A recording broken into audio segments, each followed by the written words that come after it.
Азыр бул жерде бизге келип акылдуу бол экономиканы үйрөтөсүңөр. Бул киши жалган айтып атат, эч ким менен сүйлөшкөн эмес деп. Сүйлөшүлгөн бүт компания менен. Кожобек Жайчыбекович.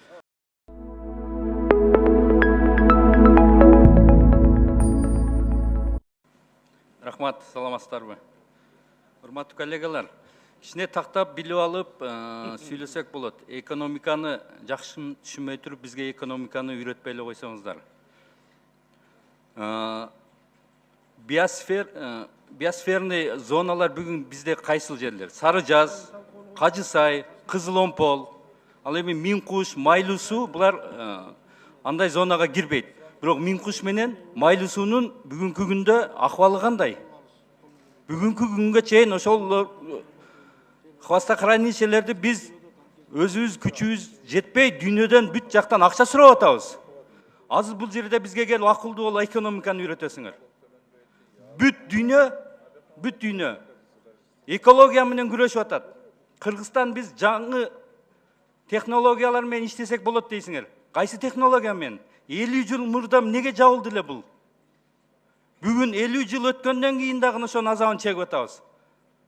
Экономиканы башка жактан издегиле. Бүгүн бизге акылдуу болуп, экономиканы жакшы өзүңөр түшүнүп алгыла. Бул жерде экономикага зыян келип атат, инвесторлорго зыян келип атат, ишканалар жабылып атат дегенди силер башка жактан издегиле. Бул такыр туура эмес. Уран деген бул адамзатка каршы экенин кантип түшүнбөйсүңөр? 50 жылдан бери азабын тарткан дагы Кыргыз мамлекети азабын тартсын деп атасыңарбы? Ойлонуп, эки жакты карап, өзүңөрдү кичине эмеңерди ой жүгүртүп алып, анан кийин ошондой кыйын экенсиңер, кесе эл чыкканда, эл митинг кылганда каякта жүрдүңөр эле? Эми бүгүн келип алып, бизге үйрөтөсүңөр. Эсиңер барда этеңерди жыйгыла. Уят болуп каласыңар. Рахмат. Мен кечирип сурайм, чек коюлуп калган үчүн мен чыгып бул жака айтканга туура келип атат. ГКПНдин мына орун басары Алмамет Насырканович жакшы айтып атат, адвокат деп. Бул киши жалган айтып атат, эч ким менен сүйлөшкөн эмес деп. Сүйлөшүлгөн бүт компания менен. Кожобек Жайчыбекович, сиз тактап койсоңуз, сүйлөшүлгөн жана лицензия алган компаниялар менен. ГКПНдин орун басары жалганды айтып, бул жерде депутаттардын башын айландырып атат. Сиз туура эмес сүйлөп атасыз. Губернатор азыр айтып атат, туура айтып атат. Эл депутаттарга ишенип, мыйзам чыгып атат деп токтоп, баардык спокойно өзүнүн оокатын кылып атат. Президенттин позициясын да уккан, өкмөттүн позициясын да уккан. Мына губернатор ошону айтып атат. Эл азыр ишенип силерге баардыгы ушул токтойт экен деп өзүнүн жашоосун улантып атат. Эгер улантат деген болсо, азыр ошондой сөз берсе, эл кайра козголот. Кайра тополоң чыгат. Бул жерде башка жака буруп, депутаттардын башын айландырбаңыздар. Сиз адвокаттыгыңызды башка жумушуңузду таштап эле барып ошолорго адвокат боло алсаңыз жакшы болмок. Рахмат. Карыбек мырза, бери карасаңыз, биз 3 жолу талкууладык мунучу комитеттен. Эмил Кубатович келгенде, сиз берден кичине туура эмес айтып атасыз. Жалган болуп атат да, биз иш жүргүзгөндө жокпуз ал комитеттер компаниялар менен деп атпайсызбы? Кандай иш жүргөн жок? 6 лицензия чисто уран боюнча калган. Анын 3-өөнү биз сүйлөш жолу менен мынакей отзывать этtirdik. 3-өөнү дагы макулдашып койдук. Баары туура, эч кандай соттошуу болбойт деген маалыматты Эмил Кубатович келип берип атпайбы сиздин жетекчиңиз? А сиз берге келип отуруп алып сүйлөшүү болгон жок деп атасыз. Кантип айтып атасыз болгон жок деп? Анан МЧСке тиешелүү. Мына опасный деп атат, кайсы жерлер коркунучтуу деп атат. Эми айткыла да, мына Миңкуштан например суу алып кете турган хвост бар. Ошолор коркунучтуу. Кажы Сайды бүттүк. Рекультивациялар жүрүп атат четинен деп. Болгон так жооп берсеңер, берде мындай суроолор жаралбайт. Анан сүйлөшүү болбой атат деп. Туура айтып атат Алтынбек мырза, например. Сиз сүйлөшүү как это болгон жок? Анан сиз айтып атасыз, өкмөт сунуш бергенбиз сырьёну чийки затты деп. Ал корутунда да жок, ал кийин келип түшкөн. Ал сиздердикинде жок мурунку корутундуңарда. Тура жооп бергиле да анан. Тура эмес жооп берип алып, бүт депутаттар заблуждение кылып атасыз. Тем более үчүнчү окууда. Урматтуу төрага, урматтуу депутаттар, Кыргыз Республикасынын Жогорку Кеңешинин депутаттары Сулайманов, Шыкмаматов, Керезбеков, Абдулдаев, Турузбеков, Бекешев жана Жунус уулу Алтынбек тарабынан демилгеленген Кыргыз Республикасында уран, торий кендерин издөө, чалгындоо жана иштетүү максатында жер казынасын геологиялык изилдөө менен байланышкан иштерге тыюу салуу жөнүндө Кыргыз Республикасынын мыйзамынын долбоорунун концепциясы биринчи окууда Кыргыз Республикасынын Жогорку Кеңешинин 2019 жылдын 27 июнунда номер 3208-6 токтому менен жактырылган. Мыйзам долбооруна Кыргыз Республикасынын өкмөтүнүн 2019 жылдын 24 июндагы номер 314-14 токтому менен жактырылган Кыргыз Республикасынын өкмөтүнүн корутундусу келип түшкөн. Корутундуда сунушталган айрым өзгөртүүлөр кабыл алынган жок. Анткени мыйзам долбоорунун текстинде жана беренелеринде ылайык келбей калган. Торийди алып салуу боюнча сунуш да кабыл алынган жок. Бул боюнча Алмамбет Насырканович кошумчалап кетет деп ойлойм. Ал эми 5-беренеге мыйзам долбоорунун демилгечилеринин бири депутат Шык Маматов менен макулдашып, корутундагы сунушталган тиешелүү өзгөртүүлөр кабыл алынды.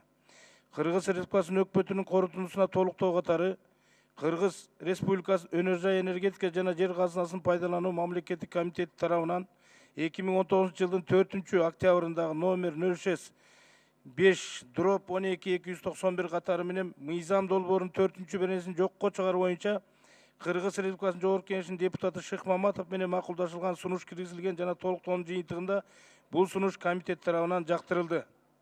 Мындан тышкары Кыргыз Республикасынын Жогорку Кеңешинин депутаты Улук Ормонов мыйзам долбооруна сунуш киргизген. Анда мыйзам долбоорунун 2-беренесинин 2-бөлүгүндөгү чийки заттарды деген сөздөрдү алып салуу сунушталган. Бул сунуш комитет тарабынан четке кагылды.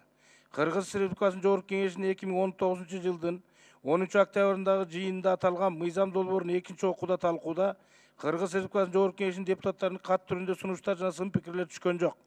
Ал эми 3-окуу режиминде Кыргыз Республикасынын Жогорку Кеңешинин регламенти жөнүндө Кыргыз Республикасынын мыйзамынын 58-беренесинин 4-бөлүгүнө ылайык комитеттин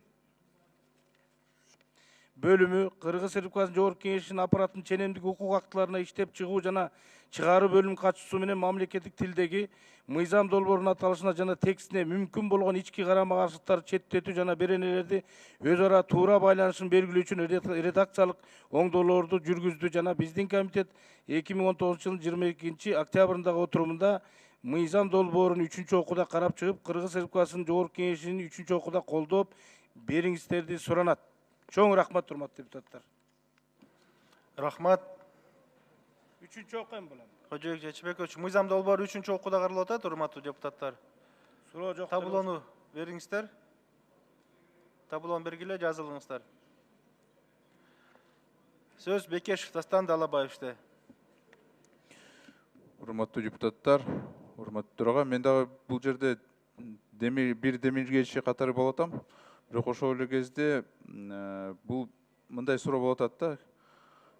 Горнорудный Карабалтинский комбинат. Ошол жабылабы бул мыйзам кабыл алса? Мен өкмөткө ушундай суроону берип атам да, себеби бул жерде биз не допускается ввоз на территорию Кыргызской Республики ураносодержащих и торисодержащего сырья и отходов дейт. Өкмөттөн өзүңүздөр тааныштырып жооп бере бериңиздер. Саламатсыздар, урматтуу депутаттар. Бере баруу дейт бизге. Урматтуу Дастан Далабаевич, бул мыйзам ишине кирсе, Кара-Балта ген комбинаты ушу уран иштетүү эмесине иштете албай калат. Биз сунуштаганда, мыйзам долбоорду биз сунуштаганда биз айтканбыз да, бул горнорудный комбинатты тибейли, ошол иштерсин деп биз ушундай сүйлөшкөнбүз да, негизи. Алмамбет Насырканович менен ушундай сүйлөшкөнбүз. Андан тышкары бул жерде мындай тыюу салынып атат да, разработка радиоактивных хвостохранилищ, горных отвалов. А биз өзүбүз эле токтомду кабыл албадыкпыз. Эмен токтом негизинде өкмөткө поручение бергенбиз. Запретить разработку за исключением разработки хвостохранилищ, горных отвалов.